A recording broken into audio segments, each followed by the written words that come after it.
The University of Utah's football team is good, right? Good reputation, solid record. But we're in a smaller market, and we're in a conference that's trying to keep pace with the biggest programs in the country for TV contracts and athletes. Yes, remember, college athletes can get paid these days, and not just for what they do on the field. We're in that NIL phase. It stands for the other things they get paid for, their name, image, and likeness. And when you're one of the little guys, or anyway, the littler guys, you've got to get creative. And this is as good an explanation for the deal the university agreed to back in December that got the attention of all of college sports. The University of Utah entered into this partnership with a private equity firm called Otro Capital.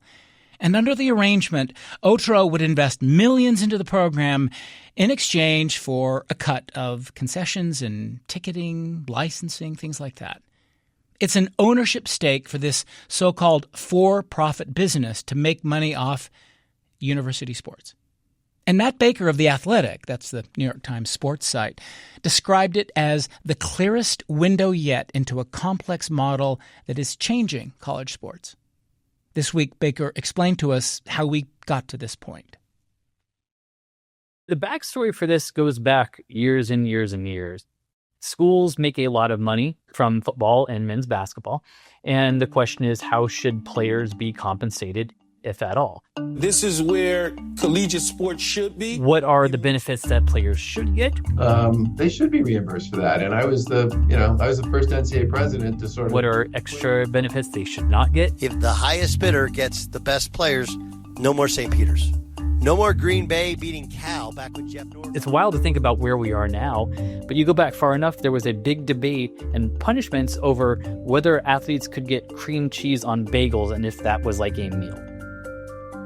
So you go from that to where we were 10, 20 years ago to a slow kind of burn in terms of what's the middle ground, which was third-party NIL. Doug Eddard from the Cinderellas at St. Peter's University signed a deal with Buffalo Wild Wings, while a cheerleader for And then it kind of goes from there. And there was a big settlement of a couple court cases that really became official on July 1st of last year. A new settlement on the national level lets the schools themselves directly compensate athletes through NIL. UNM Director of Athletics for That's the real impetus for why Utah and everybody else in the country is in this position. The important part here is schools have up to $20.5 million per school to pay athletes. That's an expense item that schools had not budgeted for previously. And it is a massive, massive expense that everybody's trying to figure out, how do we make this work? They don't have to pay players this money. But if you're a program like Florida, like Georgia, like Michigan, like Utah or Arizona, you're a program that competes at the highest level in the Power Four conferences. You don't really have a choice. If you're not putting that $20 million in, and everybody else is, where are the players going to go? They're not going to go to Utah or Arizona or Michigan. They're going to go to Ohio State or USC or whatever the case may be. That's the problem here, is they had this expense that if you're going to compete at the highest level, you have to pay for, but you didn't have years and years and years to plan for it. And that's just put them in a real pickle. So this is not a Utah issue. This is a broader issue where, aside from the top couple schools in the country, maybe everyone is looking under every couch cushion in the house to try to find money. Everything from, what's the name of our football stadium and can we get a sponsor to it? Can we get a sponsor to be on the football field, like their logo? Can we get a jersey patch to go on our uniforms in football or basketball or baseball, right? On and on and on. Every single stream of money, everywhere there's a nickel, they're trying to turn that into 6 cents or a dime. The intersection of college and college sports, I don't know that it's been at a more fascinating or dynamic time. There's so many factors here. Everything from the overall enrollment demographics at universities, where there's an enrollment cliff. What does that mean? Well, it means that there's more competition to attract those students at every school in the country. There's the overall spending dynamics in terms of research cuts, tuition going up to potentially unmanageable levels, taxes, right? So you combine that with what we're talking about with athletics, where the cost is only going up. So there's an inherent tension there between it's harder for schools to make money and athletics needs more of it. So athletics is taking more money and needing more money than it has in the past at a time where money is at a premium, not just in the athletic department, but the university as a whole. So this is a real thing going up against the fortress of higher ed as a whole.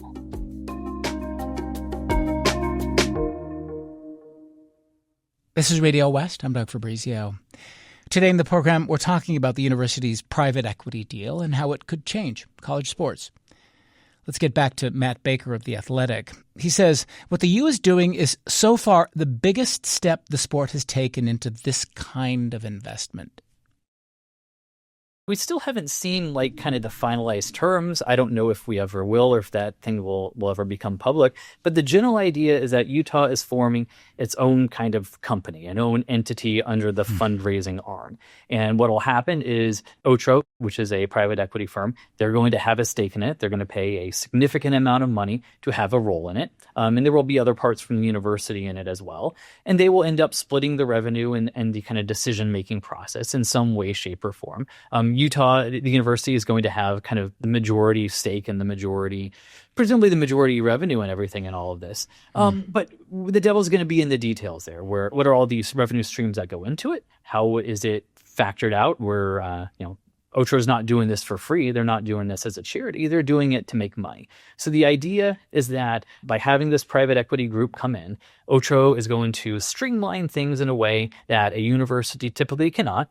Otro is also going to have connections that a university might not. And you kind of put those things together, and Otro is going to expand the pie, make the pie bigger for the University of Utah, so that even though Otro is going to take some of the money out of this, the university is still going to come out ahead financially. So the pie is bigger, everybody wins. That's the hope, that's the idea. So the gamble here is that they come into the University of Utah's athletic department, they pare down this unwieldy, inefficient enterprise, they streamline it, they unlock its financial potential, and we all make money. That's the idea. That's the idea. And this is typically what private equity does pretty well. You can say what you want about private equity being the greatest thing ever, the devil, whatever you believe, but I don't think anybody disputes that they're good at finding inefficiencies. And maybe it's helpful to think of it as just a separate set of eyes, because Otro is obviously, they've been involved in athletics as a whole, but nobody has really done something like this in terms of being involved in college athletics as an entity like this would work. So they're going to bring in outside perspectives. Why are we doing things this way? Have we thought about doing things a different way? And if you kind of maybe eliminate some inefficiencies, think things a little bit bigger and deeper, there's a way to make that work. Because the other thing that I think I should probably stress, athletic departments as a whole are not, the goal for them has never been to make money, or that was not the goal for the longest time. The goal was to win championships, to have student athletes. Student comes first, right? That's the whole thing. So to provide a good experience for the athletes, and then if they end up making money, then that's great. But for the longest time, until the last couple of years, making a profit, showing up in the black, that was not necessarily the goal. That would be a bonus, because honestly, schools look the other way in terms of how can we spend more money and more money and more money. It's just in the last couple of years where the bottom line has mattered more. And that's why you're seeing schools like Utah kind of go into this conversation, the Big 12 as a whole going into this conversation of what are the best ways to make that money work now. The Utah proposal is unique, at least right now. You say that the Utah story was the biggest step yet, but there have been other places that are considering forms of this. You just say Utah took the idea a little step further by getting an outside investor in the mix. So where does Utah fit? I mean, we're one of the first here in this idea. Oh, for sure. I mean, to my knowledge, Utah was the first one to actually get toward the finish line. I don't think every T has been crossed yet, but to get toward the finish line with an outside company, with outside investors in this manner, in terms of one school. Have other schools looked into it? Absolutely. I've read a couple thousand pages of documents from Florida State, for instance, where a couple of years ago they were looking at something with a different firm, 6th Street. where maybe 6th Street could buy a stake in it's called Project Osceola. So that would have been a similar type idea, different school, different entity. Other schools have looked into this as well. Louisville, for instance, they've formed, I think it's an LLC, but basically similar to how Utah is forming a new entity. Louisville is in the process of doing that. Now, will they get private equity? Maybe, maybe not, but they're at least going to have kind of have their house in order, have the vehicle there where if somebody wants to turn the ignition, it can go from there. Virginia Tech, as we're recording this on Tuesday, they just finalized a similar thing. Their board of visitors did. And then the other one that we have to mention too is the Big 12. So here within the last, I guess, month or two, the Big 12 Conference finalized a deal with Redbird and Weatherford Capital, who are two kind of private equity groups, where the Big 12 is going to get some money from these two firms, and they're going to work together in terms to try to grow the pie. And as part of it, every school has the option of taking up to $30 million. Essentially, this isn't private equity. This is more private capital. It's a loan rather than like owning a share of it, if we want to get into the nitty gritty. But I say that to say that lots of schools and conferences have at least kicked the tires on this, but Utah was the first to say, this is what we're doing. And once everything is finalized, they will be the first school, to my knowledge, to actually get there. I won't put you on the spot with this question necessarily, because I can't imagine you know. But we are wondering around here, why Utah? What makes Utah unique? Why were we one of the ones that took the first step? That's a great question. So here would be the theories that I would throw out. If I were to come up with a school just out of the blue that is a perfect candidate, or maybe the neediest candidate for something like this, it would be a school like Utah. You don't necessarily want to think like Michigan, Ohio State, Texas. Those guys have plenty of money. Could they need more? Could they take more? Yes, of course. But they don't need to do this. They have enough money on their own. Those checks are still cashing, I can assure you. So the top end, the Big Ten, the SEC, they don't really need this. And then if you think about kind of the bottom rungs of the football bowl subdivision, FBS, your directional schools, UTEP, Florida International, what have you. Well, maybe they don't need this either, because that's a big risk for them, right? Where there's a lot of money that they might be taking, and a really hard way to kind of see a way to make it work. Or even if they made it work, are they going from 115th in the country to 80th, right? What's the real gain there? Utah is in kind of that really interesting middle, where it's the Big 12 and the ACC schools. They're not the Power 2, but they're still in the Power 4. So they're in that really good to good range, where, okay, you could envision a scenario where it works because there's enough money with the TV contracts. They have a big enough stadium. They have a big enough alumni base and booster base and donor base. All of those things are working on why this might be successful. And then the other kind of part of this equation is, why do they need it? Well, there's a very big gap, tens of millions of dollars a year, between the Big Ten and SEC and the Big 12 and ACC. So in theory, they're all part of the Power 4, but in practice, the Big Ten and SEC are way ahead of the Big 12 and the ACC. That means schools like Utah, if they wanted to compete for a national championship or football or men's basketball, they need a lot more money to realistically field the roster to get there.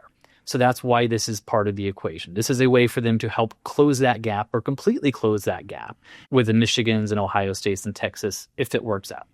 The other part of this, there's a feeling in the industry that we're headed for a big bang in the next couple of years. What does that mean? The Big Ten and SEC are so far ahead of everyone else that I don't know if it's going to be consolidation or a merger or a super league or something like that. But in the next couple of years is when TV contracts come up. And that's when you see what in the industry we call conference realignment, teams changing conferences. And there's tens or hundreds of millions of dollars at stake here.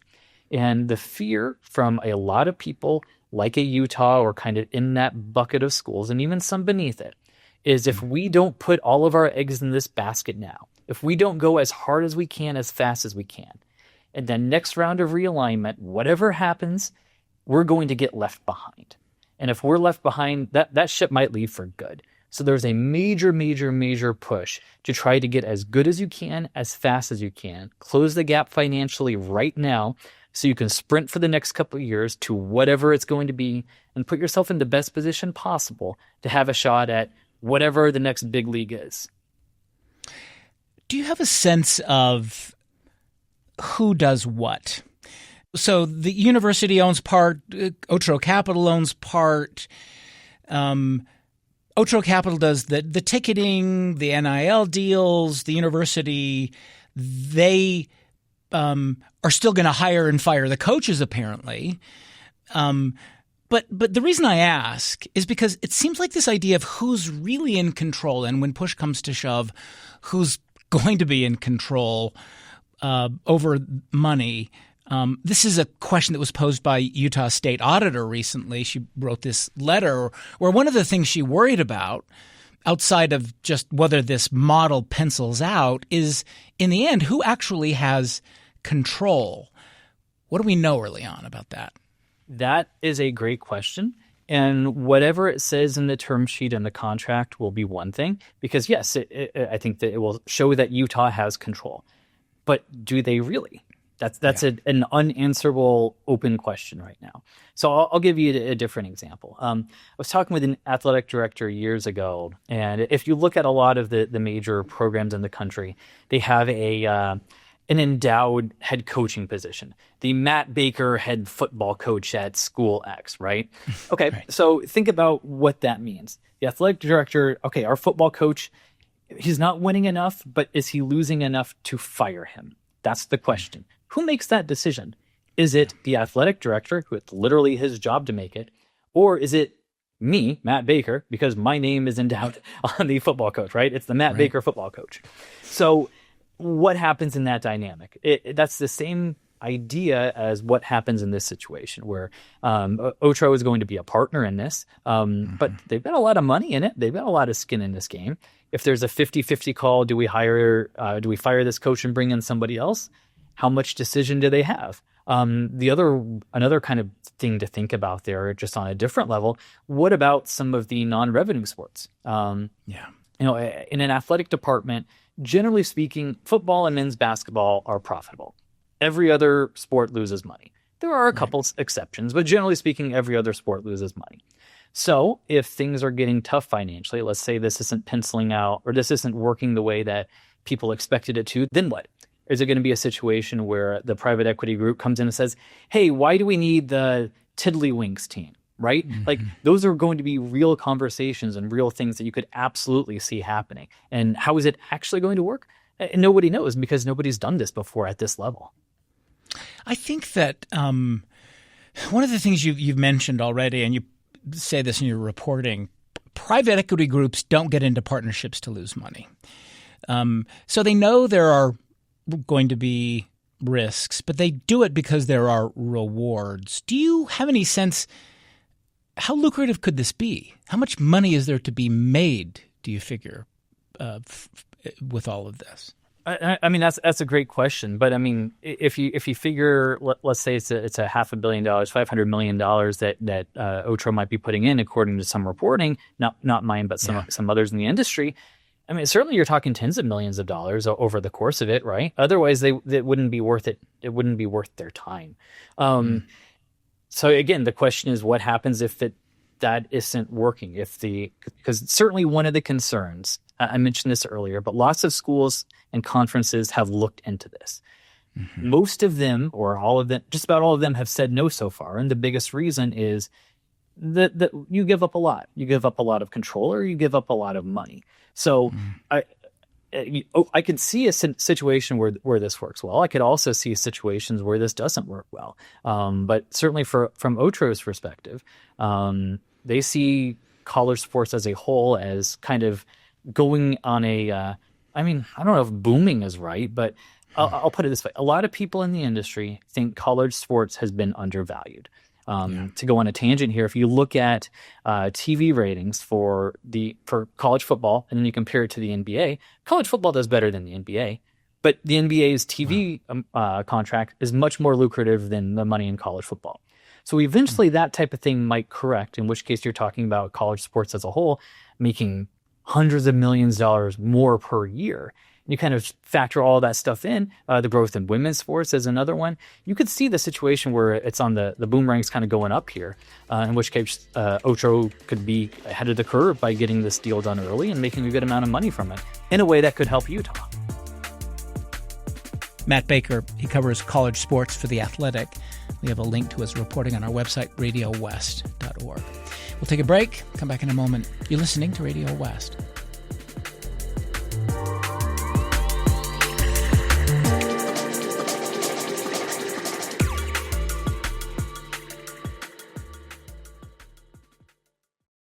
This is Radio West. I'm Doug Fabrizio. Today in the program, we're talking about how University of Utah athletics has become a test case for the future of college sports. The cost of competing in major college athletics is going up. That's just how it is. A school can now pay athletes, and conferences are chasing billions in TV revenue. And this is why the University of Utah signed a deal with a private equity firm. The deal could offer a model for other universities that are facing the same kinds of pressures, but there's a catch. What happens if the numbers don't pencil out? Who's in charge when the logic of the marketplace meets the mission of a public university? We have with us Matt Baker. He's a senior writer for The Athletic.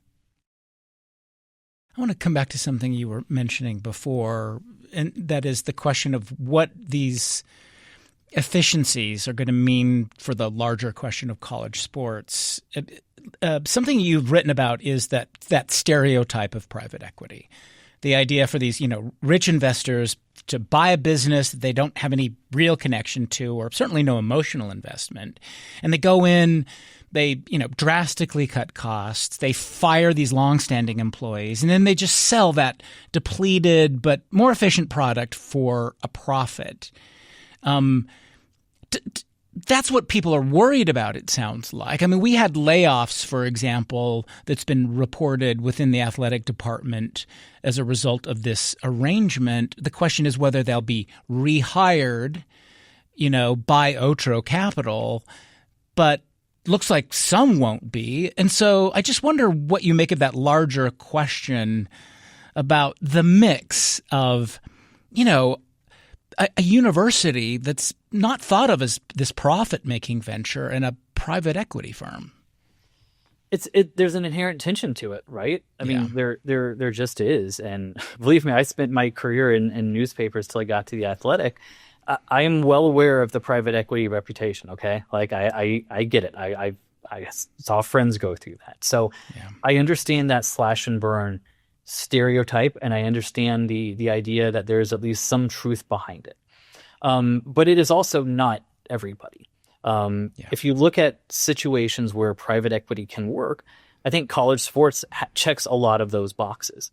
The problem is that there's an enormous risk in it, because this isn't a newspaper. This isn't a chain of dental offices, right? This is a university, a public university. This is a state entity that matters to a lot of people. And there's an emotional pull in college athletics that doesn't exist with my dentist, right? It just doesn't. So this is a unique thing where there's so many layers to it. And that makes the risk very, very high. Because if this works out well, Utah, maybe they go into the Super League when it happens, or they close the gap and they are very competitive with the Big Ten and SEC. They're making the playoff regularly. Maybe they're an Elite Eight team or Final Four team in basketball, all that type of stuff. That's the best case scenario. Worst case scenario is the youth athletics as we know it dies. Maybe that's a little too extreme, but it becomes a shell of itself and the finances don't work. And there's all sorts of ramifications with that. Where's that money coming from? What does it mean for the fans and the boosters who literally bleed red here, right? Because they love the youth so much. That's the risk reward here. Yes, you're right to mention the potential layoffs and the job cuts that would be permanent or could be permanent. That is totally fair. We also have to remember that something was going to happen anyway, right? You go back to the presentation, I think it was in December, when Utah kind of figured out this is the way we're going to go. They only had a couple options as they saw it. One is you could raise student fees, which gets back to the tension between the college and college sports. Okay, that's really tough. Another one is you could decide, you know what, we're going to drop sports. And that's something that schools are doing. And I think we're going to see more of it. Arkansas got rid of the tennis program and reinstated it. St. Louis University got rid of tennis, right? So that is a thing that is going to happen. We've seen it. It will happen more. You could also decide we're not going to be competitive. right? We're just going to kind of go through the motions here and do the best. And if that means being 7th in the Big 12, cool, we'll be 7th. Okay, how palatable is that to people either? Or the other option is just figure out ways to get the money and find a way to shoot your shot. And that's what Utah has chosen to do here. It's interesting. It could come down in a lot of ways to just how willing a community is to be 7th. Yeah, it is. I mean, I've spoken with a lot of athletic directors recently, and everybody is looking at this $20.5 million budget item differently because they have to. So we're going to be good in football and basketball, and we're going to put all our eggs in that basket. Or are we still going to try to be really good in softball or volleyball or lacrosse, whatever it is, right? Everyone's going to come up with their own answers to that. But for the majority of programs, certainly at the Utah Big 12 ACC level, they can't be good at all of them. They just can't. You can't strive to be a national championship contender in every sport. I don't know to what extent you ever could, but nowadays with the money, you definitely can't. So you have to pick and choose. What's important to us? How are we going to make this work? What's a situation where, yes, we think we can win Big 12 championships and compete at the highest level in sport X. We can't do that in sport Y, and being 7th is okay. That's what we're going to have to do. Well, and even set aside the whether or not we can compete or be 7th, the question is, do we want student athletes? Do we want a traditional idea of a university to be a pervasive part of the program, not just the wins and losses and competing? It seems so quaint right now, that idea. Again, I used the phrase earlier, student athletes. I never use that seriously. But I think it's at the time where College Sports Inc. is going to have to decide, are these students or are these athletes? Because the student athlete idea, I don't know to what extent it ever really worked, but it's definitely not working now. I got a zillion examples I could use, but I was talking with a FCS football championship subdivision. It used to be called 1AA, so basically a notch or two below where Utah is. I was talking with a coach from that level several months ago, asking him, do you consider them student athletes? Are they students? Are they athletes? No, they're athletes, right? Yeah. The student part is it still there? Yes, it is. But it's more of a fig leaf than ever because they're getting paid. In some cases, they're getting paid a lot of money. And even at the lower levels, they're still getting paid. So employee is a dirty word in college sports. People don't want to use it. People don't want to talk about collective bargaining and insurance and all that type of stuff. But the fact is, we are so much closer to them being athletes or employees than has ever been the case. And there's so many examples for lawsuits over this and disputes over money and what have you.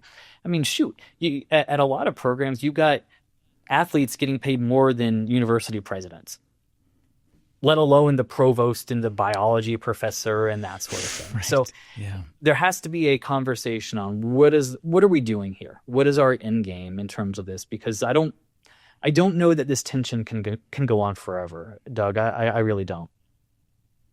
Well, it gets at something you mentioned in your writing, that this could transform the heart of major college athletics. It sounds like it will either way, maybe. Yeah. I mean, if we start looking at a situation where it's not a crazy idea to think that athletics spins off into its own thing. Well, Utah hasn't gone, when this all goes through, Utah won't be all the way there.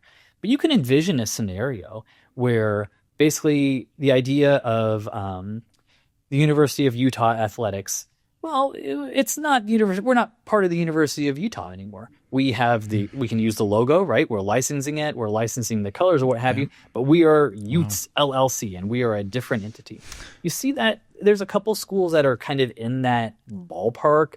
Kentucky's moving that way. The schools in Florida, most of them are organized as not part of the school, but it's a direct support organization. So kind of in that range. But there's a couple steps or two that we could go to where we're really not talking about these as students anymore. We're talking about, the college part of college football matters a lot less. And it's more so just professionals from one organization playing professionals from another organization. Just that instead of the Giants versus the Jets. It's the Utes versus the Sun Devils. Yeah. Well, finally, we don't know the details, as you say. No one has seen this deal yet around here for the university's arrangement with Otro Capital. But I guess it's fair to say we're going to see more of these. Yeah, we're absolutely going to see more of these. Again, Utah is the first. They are the furthest along. But the fact that the Big 12 has done its deal kind of in the interim here is a sign of where this is going. There will be other schools that decide the risk is worth taking.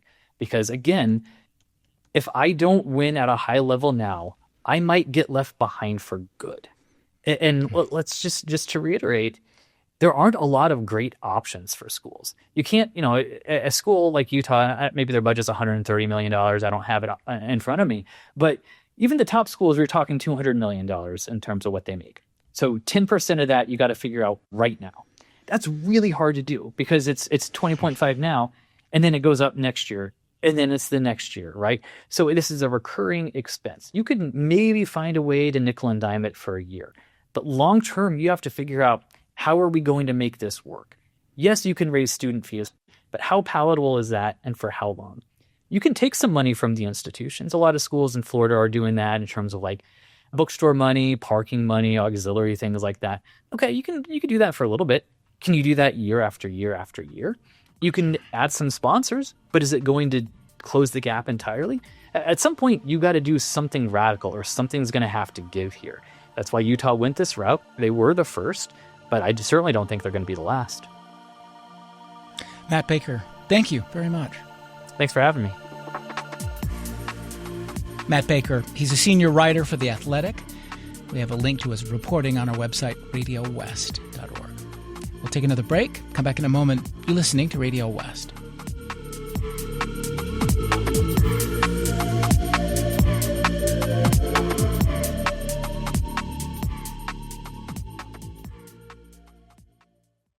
This is Radio West. I'm Doug Fabrizio.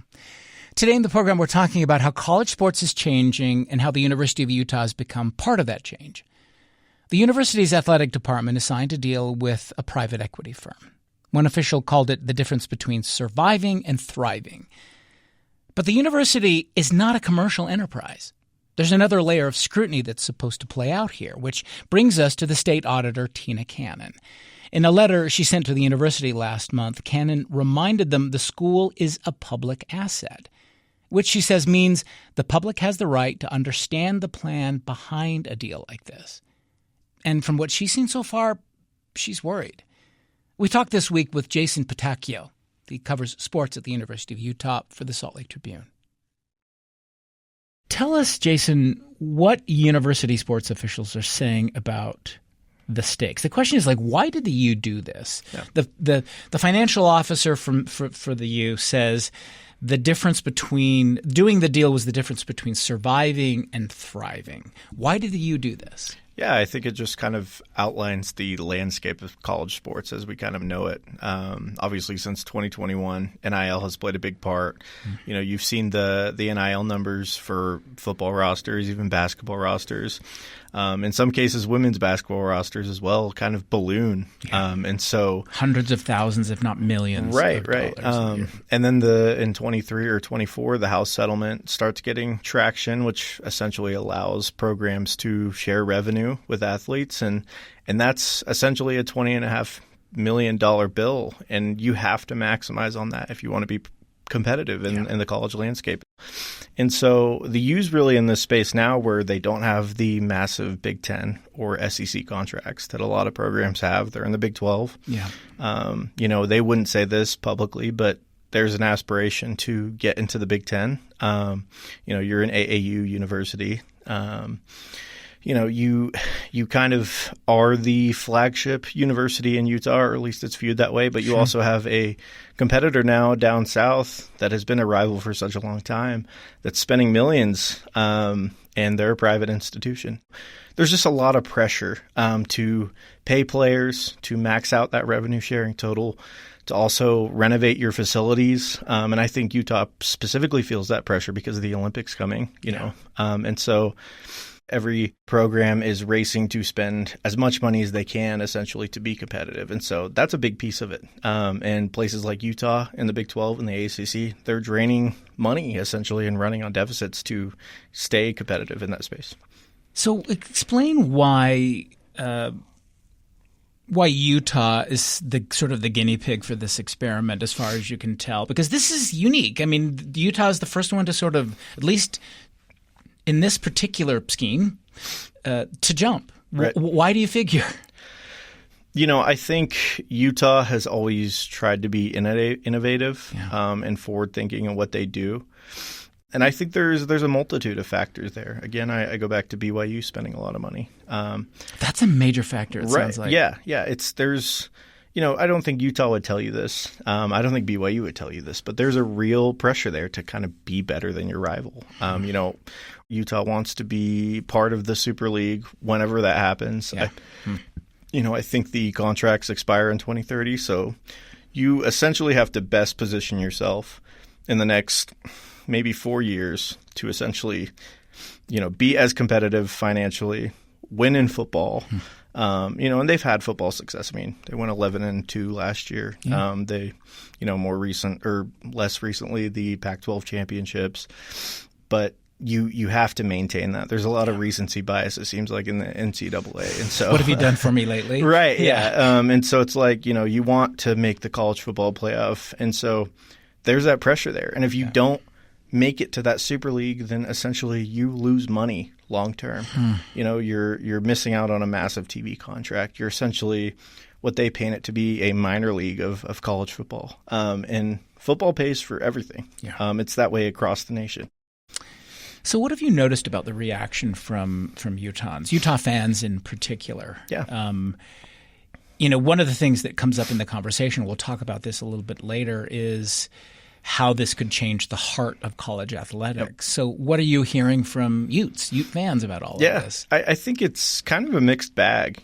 There are some fans that have a little bit of trepidation just because of, when you think of private equity, you don't think of costs going down. It is essentially a 5, maybe 3-year, 7-year, or 5 to 7 pathway to maximize the amount of profits that you can get, to maximize on the amount of tickets you can sell, et cetera, et cetera. So people are wondering, what does that mean to maximize? What's it going to mean? Yeah. Right. And so, there's the argument from the U side where it's, if we get this influx of money, we can drastically improve the game day experience, but what will that mean for the consumer? How much are tickets going to go up? How much is merchandise going to go up? How much, is your soda that you buy at the concession stand? How much is a hot dog going to go up? Yeah.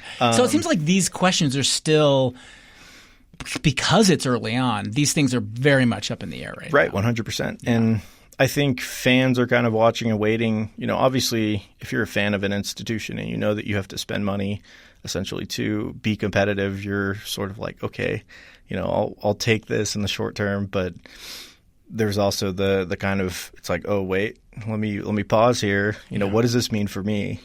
I think people just want transparency. I think that they want, an understanding of what it's going to look like, and that's kind of still a watch and wait approach. A lot of those details haven't been talked about or released, and it'll be kind of a wait and see until the deal is signed, essentially. So, well, I think that gets us to the state auditor, Tina Cannon, right, and the letter that she has written to the Board of Trustees of the University of Utah, right, because she has concerns, right, and I want to talk about some of these. Principally, the auditor seems to be saying, I'm not sure how this works. This doesn't seem to be adding up. So she sends this letter. And let me read from what she says. She wrote that if there isn't what she called substantial growth in operating income, or what she called meaningful cost containment measures, if you guys can't figure out if there's not a lot of growth here, if you guys aren't really containing costs, the money that the school's getting out of the deal, in particular like that $20 million you're getting, that's just going to get whittled down and whittled down. Right. And in the end, the reason you did the deal is just going to be unresolved. So what she's saying is it doesn't pencil out, basically. Right. Yeah. Essentially what she's saying in a maybe Gen Z slang is the math isn't mathing. Yeah. I think that, I know because I asked the state auditor this in a press conference she had about MIDA on that Thursday. She essentially said she's seen multiple versions of the deal. So it's not like she hasn't seen the deal in its entirety. Obviously, she's seen different versions. Those details haven't been publicly released yet. But, I think she's seen something, but she still is concerned that it's not and adding up. And part of this deal is, okay, how much of the upfront liquidity is there going to be, or how much is there going to be, essentially, because to run through some of the numbers, you have essentially about $120 million still in bond payments that go through with interest, go through 2041. Well, hold on. Let me just because I want to make sure this is clear for listeners. Yeah, the school's in the hole. Yeah, the school's in the hole. So they're not just giving them money. The university, in your reporting, you've talked about the fact that the school used money from its financial reserves to cover costs and avoid sort of reporting a loss last year. Yes. But also they have like $120 million from these past projects. Yep. Some fans may remember the Ken Garff Red Zone at the stadium. Yep. They want to renovate the Huntsman Center. So they're big time in the hole. Right. That's probably going to cost hundreds of millions of dollars. And so add that to the total. How much if this private equity deal is essentially, around $125 to $185 million, are you some of that's going to have to go to debt servicing to kind of get back to zero. Yep.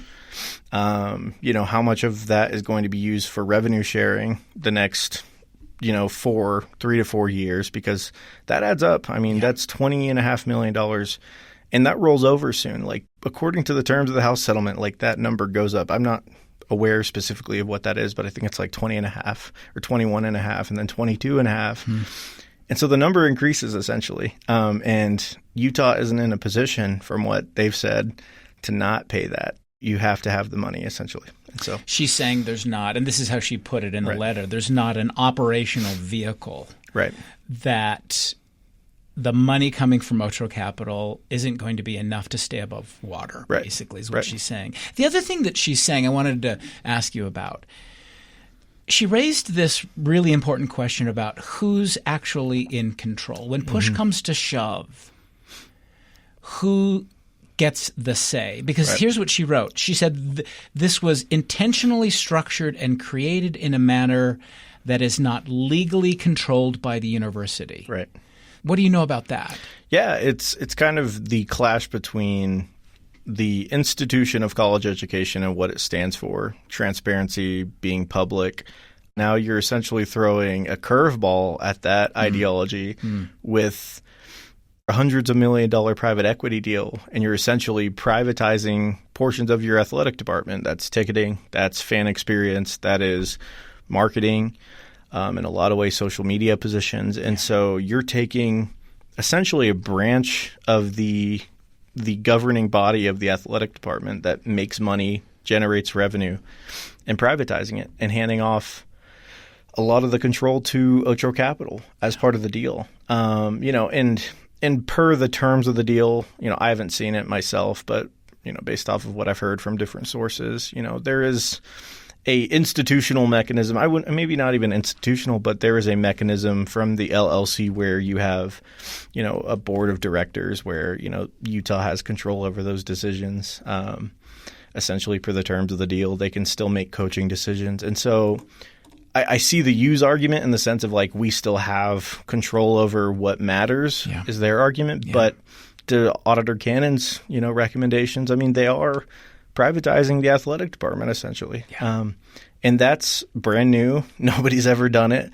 When you add private equity to it, it again is a massive curveball into the institution, Let me quote her again. Yeah. She said, "There is a profound risk that financial gains and investor returns may be prioritized over long-term and long-held institutional values." She's saying that you guys have got to be clear about who you are before you actually sign this deal, it sounds like. Yeah, she's essentially a watchdog for the taxpayer. Yeah.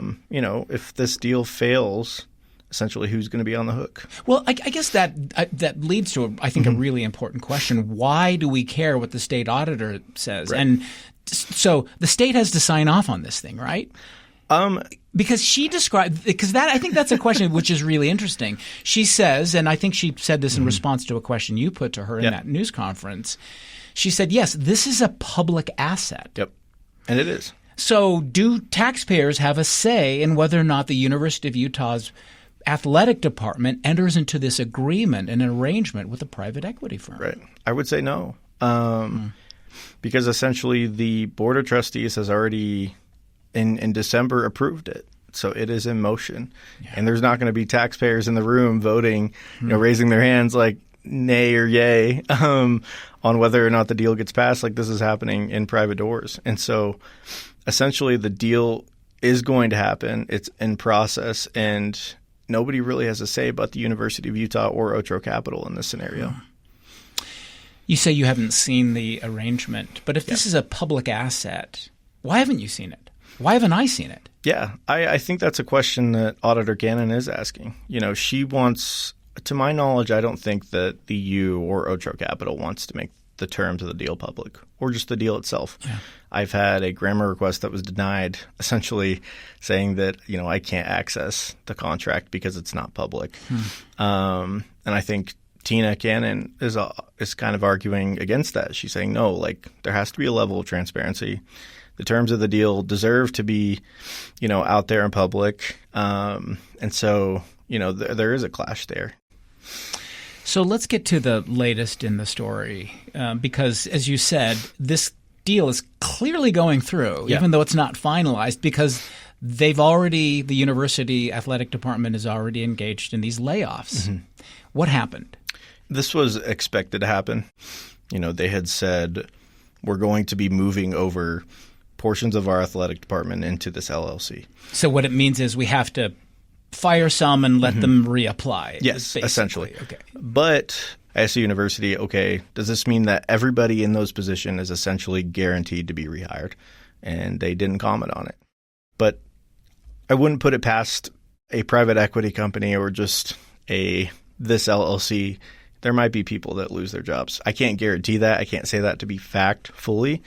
But that could be a scenario, Well, it seems like this is an indicator of a capitalist system at play. Right. You go – this is what private equity firms do. Right. They're looking for efficiencies because they want to make a profit. Right, exactly.